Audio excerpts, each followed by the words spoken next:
जय Hind, hello everyone. तो आइए आज के क्लास को जो हम लोग स्टार्ट करते हैं। इससे पहले क्लास में जो है हम लोगों ने रामधारी सिंह दिनकर जी के जीवन परिचय के बारे में पढ़े थे। आइए अब जो पाठ का नाम है अर्धनारीश्वर, उसको स्टार्ट करते हैं। देखिए, अर्धनारीश्वर जो है शंकर और पार्वती का कल्पित रूप है, जिसका आधा अंग शरीर यानी आधा अंग पुरुष का और आधा अंग जो है नारी का होता है। एक ही मूर्ति की दो आंखें, एक रश्मई और दूसरी विकराल। एक ही मूर्ति की दो भुजाएं, एक त्रिशूल उठाए और दूसरी की पहुँची पर चूड़ियाँ और अंगुलियाँ अलग तक में लाल, एवं एक अलग तक मीन्स होता है अलता, एवं एक ही मूर्ति के दो पाँव, ठीक है, एक जड़ीदार साड़ी से आवृत और दूसरा बाघंबर से ढका हुआ। एक हाथ में डमरू, एक में बीड़ा परम उदार, एक नयन में गरल, एक में संजीवन की धार। जटाजूट में लहर पूर्ण की शीतलता मुखकारी, शीतलता सुखकारी, बाल चंद्र दीपित त्रिपुंड पर बलिहारी बलिहारी। ठीक है, आइए इससे आगे जो हम लोग देखते हैं। देखिए यहाँ पर जो है स्पष्ट ही यह कल्पना शिव और पार्वती के बीच पूर्ण समन्वय दिखाने को निकाली गई होगी, किंतु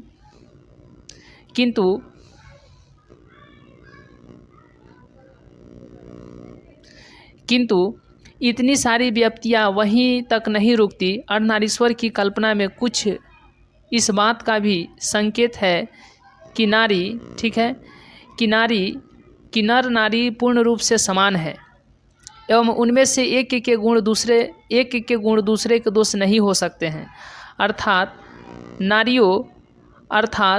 नरों में नारियों के गुण आए तो इससे उनकी मर्यादा हीन नहीं होगी, ठीक है, हीन नहीं होती, बल्कि उनकी पूर्णता में वृद्धि होती ही होती है। किंतु पुरुष और स्त्री में अर्धनारीश्वर का यह रूप आज कहीं भी देखने में नहीं आता। संसार में सर्वत्र पुरुष और स्त्री स्त्री है। नारी समझती है कि पुरुष के गुण सीखने से उसके नारीत्व में बट्टा लगेगा, ठीक है। इसी प्रकार पुरुष भी स्त्रियोचित गुणों को अपनाकर समाज में स्त्रीण कहलाने से जो है घबराता है। स्त्री और पुरुष के गुणों के बीच एक प्रकार का विभाजन हो गया है तथा विभाजन की रेखा को लांघने में नर और नारी दोनों को जो है भय लगता है। किंतु ऐसा लगता है कि गुणों का बंटवारा करते समय पुरुष ने नारी से उसकी राय नहीं पूछी। अपने मन से उसने चाहा, नारी को बिठा दिया, स्वयं वह वृक्ष बन बैठा और नारी को उसने लाता बना दिया, ठीक है। स्वयं तो वह वृंत बन गया और नारी को उसने कली मान लिया। तब से धूप पुरुष और चांदनी जो है नारी रही, ठीक है। आगे हम लोग देखते हैं।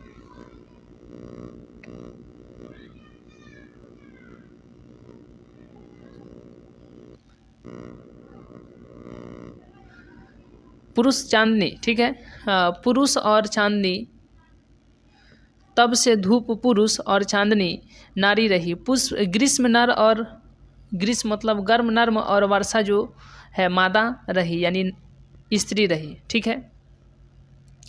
विचार पति और भावना पत्नी रही। जहाँ भी कर्म का कोई क्षेत्र है, अधिकार की कोई भूमि है और सत्ता का कोई सीधा उत्स है, उस पर कब्जा नारी का नहीं बल्कि नर का माना जाता है। नर और विधाता, नर है विधाता का मुख्य तंतुवाय जो वस्त्र बुनकर तैयार करता है। नारी का काम तो देखिए,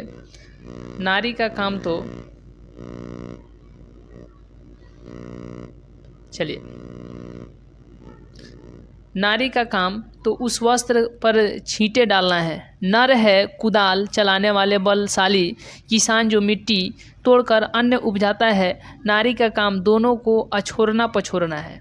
नर है नदियों का वेगमय प्रवाह, नारी उसमें लहर बनकर उठती गिरती रहती है, ठीक है। सिंहासन तो वस्तुतः राजा के लिए होता है, रानी उसके वामांग की शोभा मात्र है। सत्य है राजा की ग्रीवा और विशाल वक्षोदेश, ठीक है। रानी उन पर जो है मंदार हार बनकर झूलने के लिए है। राजा काया और रानी छाया के प्रतीक है। सत्य का साकार रूप तो राजा ही होता है, रानी है कल्पना की रंगीन जाली और सपनों की मीठी मुस्कान जो जीवन में उतरी तो वाह वाह और नहीं उतरी तो वाह वाह। कहावत चल पड़ी, पुरुष एने छे दिवसेर ज्वाला तप्त रौद्र दाह, कामिनी एने छे यामिनी शांति समिरण वारी वाह वाह। नेक्स्ट हम लोग देखेंगे कि दिवस की ज्वाला और तप्त धूप से, दिवस की ज्वाला और तप्त धूप ये पुरुष की लाई हुई चीज़ें हैं। यामी इसका मतलब क्या हुआ, ठीक है, इसका क्या मतलब हुआ इसको हम लोग समझ रहे हैं कि दिवस की ज्वाला और तप्त धूप ये पुरुष की लाई हुई चीज़ें हैं, कामिनी तो अपने साथ यामिनी की शांति लाती है। किंतु कवि की यह कल्पना झूठी है। यदि आदि मानव और आदि मानवी, ठीक है, आदि मानव और आदि मानवी आज मौजूद होते तो ऐसी कल्पना से सबसे अधिक आश्चर्य उन्हें ही होता और वे कदाचित कहते भी कि आपस में धूप और चांदनी का बंटवारा हमने नहीं किया था। हम तो साथ साथ जन्मे थे, ठीक है, हम तो साथ साथ जन्मे थे तथा धूप और चांदनी में, वर्षा और आतप में साथ ही घूमते भी थे, बल्कि आहार संचय को भी हम साथ ही निकालते थे और अगर कोई जानवर हम पर टूट पड़ता तो हम एक साथ उसका सामना भी करते थे, स्त्री और पुरुष। उन दिनों नर बलिष्ठ और नारी इतनी दुर्बल नहीं थी, न आहार के लिए ही एक को दूसरे पर अवलंबित रहना पड़ता था। नारी की पराधीनता तब से आरंभ हुई जब मानव जाति ने कृषि का आविष्कार किया। ये क्वेश्चन पूछा जाता है, ध्यान रखिएगा। नारी की पराधीनता तब से आरंभ हुई जब मानव जाति ने कृषि का आविष्कार किया, जिसके चलते नारी घर में और पुरुष जो है बाहर रहने लगा। यहाँ से जिंदगी दो टुकड़ों में बट गई। घर का जीवन सीमित और बाहर का जीवन निस्सीम होता गया एवं छोटी जिंदगी बड़ी जिंदगी के अधिकाधिक अधीन होती चली गई। नारी की पराधीनता का यह संक्षिप्त इतिहास है। नर और मादा पशुओं में भी थे, पशु में भी नर और मादा थे, स्त्री और पुरुष, ठीक है, मेल फीमेल थे, और पक्षियों में भी थे। किंतु पशु और पक्षियों ने अपनी मादाओं पर आर्थिक परवस्था नहीं ला दी, लेकिन मनुष्य की मादा पर यह पराधीनता आप से आप जो है लद गई और इस पराधीनता ने नर नारी से वह सहज दृष्टि भी छीन ली जिससे नर पक्षी अपनी मादा को या मादा अपने नर को देखती है। कृषि का विकास सभ्यता का पहला सोपान था, किंतु इस पहली ही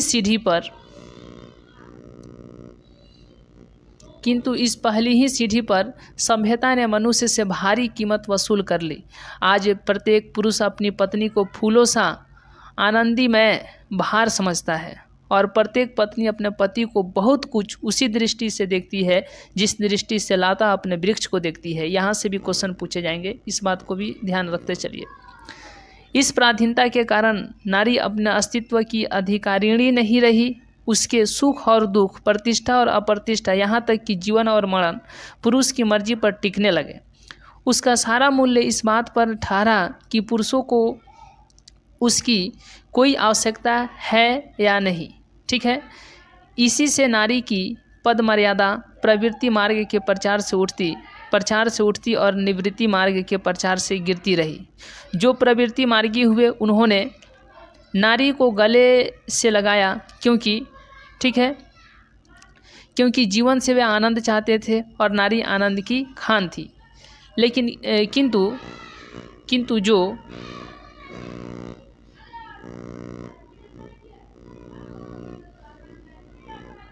किंतु जो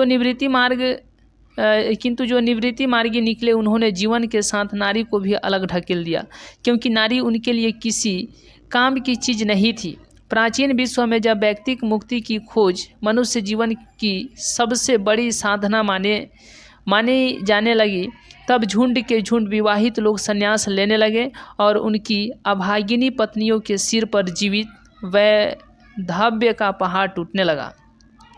जरा उन आंसुओं की कल्पना कीजिए जो उन अभागिनियों की आंखों से बहते होंगे, जिनके पति परमार्थ लाभ के लिए उनका त्याग कर देते थे, जरा उस बेबसी को भी ध्यान में लाइए जो इस अनुभूति से उठती होगी कि आखिर जो संन्यास लेता है वह निष्ठुर है, कायर है और कठोर नहीं, बल्कि पुण्यात्मा, साहसी और शायद सबसे बड़ा वीर है। और हाय री नारी जो इन परिस्थितियों से हारकर स्वेच्छया अपने आप को सचमुच ही पुण्य की बाधा और पाप की खान मानकर पछाड़ खाकर रह जाती थी। बुद्ध और महावीर ने कृपा करके नारियों को भी भिक्षुणी होने का अधिकार दिया था, किंतु यह अधिकार भी नारी के हाथ सुरक्षित न रह सका। जैनों के बीच जब दिगंबर संप्रदाय निकला तब धर्माचार्य नारियों की भिक्षुणी होने वाली बात से घबरा उठे और धर्म पुस्तक में उन्होंने एक नए नियम का विधान किया कि नारियों का भिक्षुणी होना व्यर्थ है, क्योंकि मोक्ष नारी जीवन में नहीं मिल सकता। नारियाँ जो है घर में ही रह कर दान पुण्य करे और उस दिन की प्रतीक्षा करे जब उनका जन्म पुरुष योनि में होगा।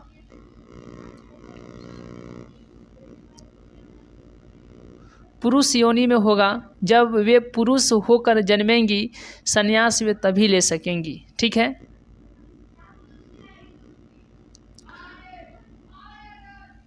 और तभी उन्हें जो है मुक्ति भी मिलेगी। और बुद्ध ने भी एक दिन आयुष्मान आनंद से ईष्यत पश्चाताप के साथ कहा कि आनंद, मैंने जो धर्म चलाया था वह 5 सहस्त्र वर्ष तक चलने वाला था, किंतु अब वह केवल 500 वर्ष चलेगा,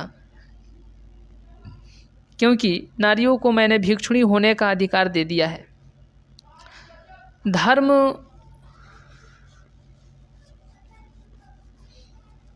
धर्म साधक महात्मा और साधु नारियों से भय खाते थे।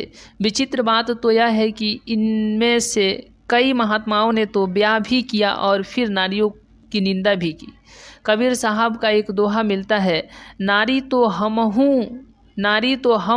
हूँ करी तब न किया विचार, आ जब जानी तब परिहरी नारी महाविकार। नारियों की यह अवहेलना हमारे अपने काल तक भी पहुँची है। बर्नार्ड शॉ ने नारी को अहेरिन और नर को अहेर माना है। तात्पर्य यह कि अहेर को अहेरिन के पास से बचकर चलना चाहिए। बहुत नीचे के स्तर पर कुछ ऐसी ही प्रतिक्रिया उन कवियों की भी है जो नारी को नागिन या जादूगरनी समझते हैं, लेकिन ये सब झूठी बातें हैं जिनकी इजाद पुरुष इसलिए करता है कि उसे अपनी दुर्बलता अथवा कल्पित श्रेष्ठता के दुलारने में सहायता मिलती है। असल में विकार नारी में भी है और नर में भी, तथा नाग और जादूगर के गुण भी नारी में कम है, पुरुष में अधिक होते हैं। एवं आखेट तो मुख्यतः पुरुष का ही स्वभाव है। आखेट शिकार वगैरह करना ये तो पुरुष का ही स्वभाव है। इन सबसे भिन्न रविंद्रनाथ और प्रसाद और प्रेमचंद्र जैसे कवियों और रोमांटिक चिंतकों में नारी का जो रूप प्रकट हुआ वह भी उसका अर्धनारेश्वरी, ठीक है, अर्धनारेश्वरी रूप नहीं है। प्रेमचंद्र ने कहा है कि प्रेमचंद्र, सुनिए ध्यान से देखिए प्रेमचंद्र क्या बोले हैं। प्रेमचंद्र ने कहा है कि पुरुष जब नारी के गुण लेता है तब वह देवता बन जाता है, किंतु नारी जब नर के गुण सीखती है तब वह राक्षसी हो जाती है। ये जो है किनका है, तो यह है प्रेमचंद्र जी का ऐसा मानना है।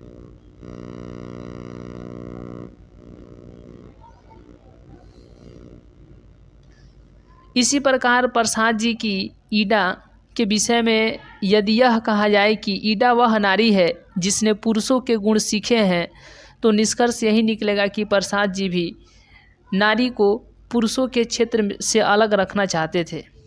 और रविंद्रनाथ का मत तो यह है, और रविंद्रनाथ का मत तो और भी स्पष्ट है। वे कहते हैं, नारी यदि नारी है सुधु सुधु धर ऋण शोभा सुधु आली सुधु भालोवसा सुधु सुमधुर छले सतरूप भंगी माए पलके पलके फुटाए जड़ाए बंके बेंधे हेंसे केंदे सेवाए सुहागे चेपे चेपे थाके सदा तब तार सार्थक जन्म की हुई वे, कर्म कीर्ति वीर्य बल शिक्षा दीक्षा तार। यानी कहने का मतलब क्या है, देखिए कि अर्थात नारी की सार्थकता उसकी भंगिमा के मोहक और आकर्षक होने में है, केवल पृथ्वी की शोभा, केवल आलोक, केवल प्रेम की प्रतिमा बनने में है। कर्म कृति वीर्य और शिक्षा दीक्षा लेकर वह क्या करेगी, ऐसा जो है मानना है रविंद्रनाथ टैगोर जी की। मेरा अनुमान है कि ये मेरा अनुमान अभी ये कह रहे हैं, जो ये पाठ लिखे हुए हैं, जो इसके रचनाकार हैं, कौन है, रामधारी सिंह दिनकर। ये बोल रहे हैं कि मेरा अनुमान है कि ऐसी प्रशस्तियों को ललनाएं अभी भी बुरा नहीं मानती। सदियों की आदत और अभ्यास से उनका अंतर्मन भी यही कहता है कि नारी जीवन की सार्थकता पुरुष को रिझा कर रखने में है। यह सुनना उन्हें बहुत अच्छा लगता है कि नारी स्वप्न है, नारी सुगंध है, नारी पुष्प की बाह पर झूलती हुई जूही की माला है, नारी नर के वक्ष स्थल पर मंदार का हार है, किंतु यही वह पराग है जिसे अधिक से अधिक उड़ेल कर हम नवयुग के पुरुष नारियों के भीतर उठाने यानी उठने वाले स्वतंत्रता के स्फुलिंगों को मंद रखना चाहते हैं। यतियों का अभिशप्त काल समाप्त हो गया है।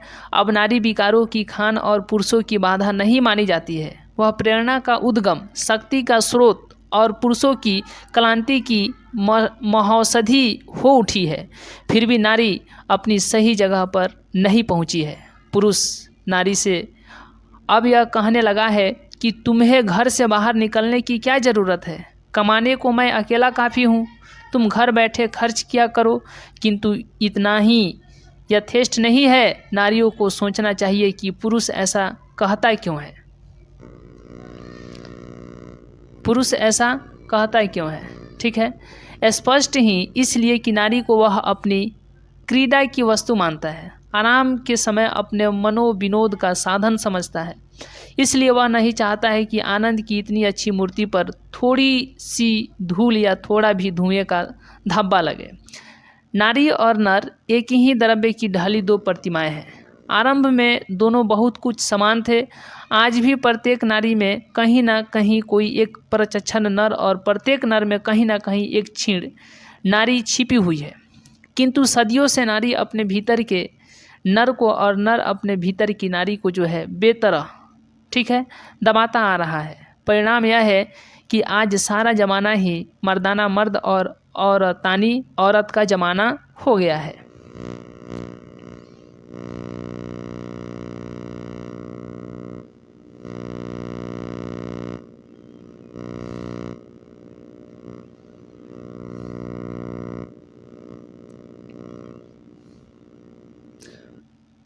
जमाना हो उठा है, ठीक है। पुरुष इतना कर्कश और कठोर हो उठा है कि युद्धों में अपने रक्त बहाते समय उसे यह ध्यान ही नहीं रहता कि रक्त के पीछे जिनका सिंदूर बहने वाला है उनका क्या हाल होगा। और न सिंदूर वालियों को ही इसकी फिक्र है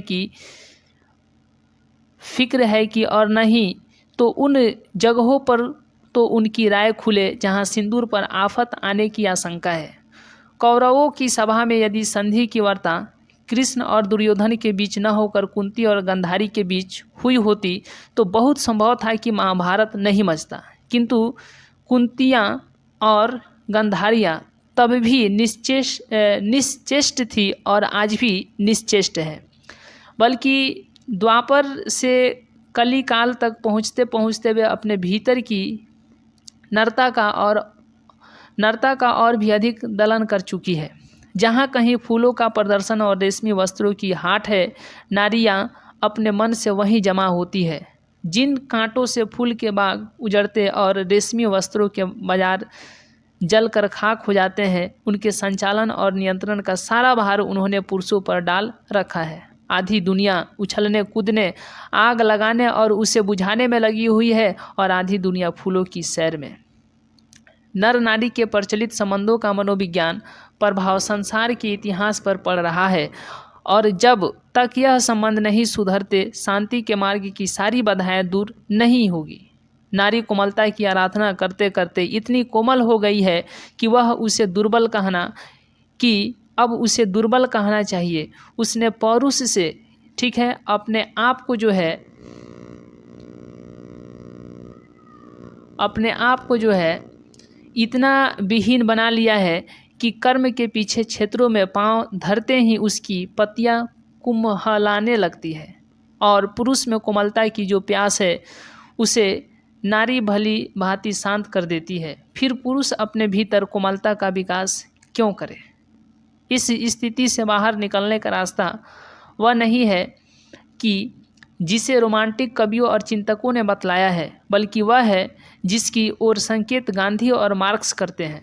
निवृत्ति मार्गियों की तरह नारी से दूर भागने की बात तो निरी मूर्खता की बात है और भोगवादियों के समान नारी को निरे भोग की वस्तु मान बैठना और भी गलत है।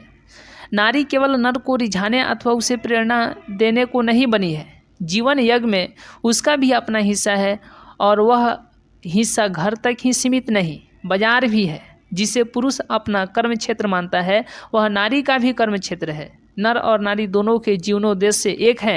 यह अन्याय है कि पुरुष तो अपने उद्देश्य की सिद्धि के लिए मनमाने विस्तार का क्षेत्र अधिकृत कर ले और नारियों के लिए घर का छोटा कोना छोड़ दे। जीवन की प्रत्येक बड़ी घटना आज केवल पुरुष प्रवृत्ति से नियंत्रित और संचालित होती है, इसीलिए उसमें कर्कशता अधिक, कोमलता कम दिखाई देती है। यदि इस नियंत्रण और संचालन में नारियों का भी हाथ हो तो मानवीय संबंधों में कोमलता की वृद्धि अवश्य होगी।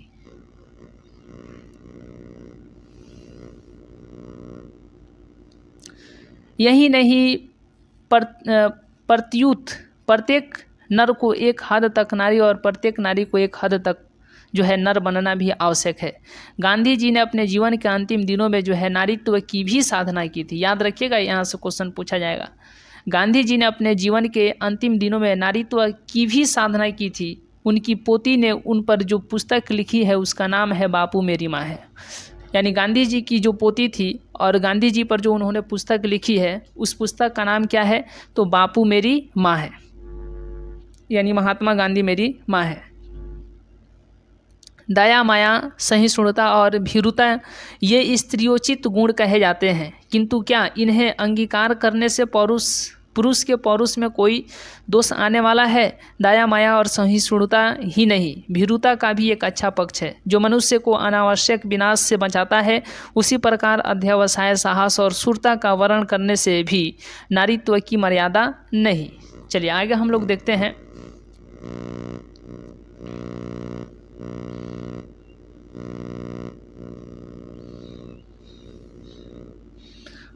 मर्यादा नहीं घटती। अर्धनारीश्वर केवल इसी बात का प्रतीक नहीं है कि नारी और नर जब तक अलग हैं तब तक दोनों अधूरे हैं, ठीक है, बल्कि इस बात का भी कि पुरुष में नारीत्व की ज्योति जगे और यह कि प्रत्येक नारी में, ठीक है, प्रत्येक नारी में भी पौरुष का स्पष्ट आभास हो। यानी कहने का मतलब यह है कि अर्धनारीश्वर जो है सिर्फ और सिर्फ इस बात का संकेत नहीं करता है कि नर और नारी जब तक अलग है तब तक ये दोनों जो है अधूरे हैं। ठीक बात है। ये देखिए, पहला जो अगर मुख्य बात यहाँ से अगर हम लोग देखें तो यही निकलता है कि हम लोग को पहला बात ये सीखने को मिलता है और इस बात पर ध्यान देना चाहिए कि अर्धनारीश्वर जो है यह पाठ इस बात को याद दिलाता है कि देखिए, अगर नर और नारी है जब तक अलग हैं, ठीक है, जब तक दोनों को अलग अलग समझा जाएगा तब तक हम अधूरे हैं, दोनों के दोनों अधूरे हैं, चाहे वह नर हो चाहे वह नारी हो, दोनों के दोनों अधूरे हैं, क्योंकि एक नर और नारी एक दूसरे से अलग हैं और जब अलग होंगे तो ये क्या होंगे? अधूरे हैं, यानी हम लोग अधूरे हैं। यह बात क्या हमें ध्यान दिलाता है? तो अर्धनारीश्वर पाठ, यानी यह पाठ जो है हम लोग को यही सिखाता है कि नर और नारी जब तक अलग हैं तब तक वे दोनों के दोनों क्या हैं? अधूरे हैं, ठीक है। और दूसरा बात ये भी सिखाता है यह पाठ हम लोग को, इस पाठ से हमें ये भी सीख मिलती है, दूसरी सीख यह मिलती है कि पुरुष में नारीत्व की ज्योति जगे, यानी पुरुष में नारीत्व का गुण आए और नारी में भी पौरुष यानी पुरुष का जो है गुण आए, यानी दोनों कहने का मतलब है मिल करके रहे, ठीक है, ठीक है। तो इस तरीके से जो है इस पाठ से जो है हम लोग को इन सारी बातों का जो है हमें सीख मिली हुई है।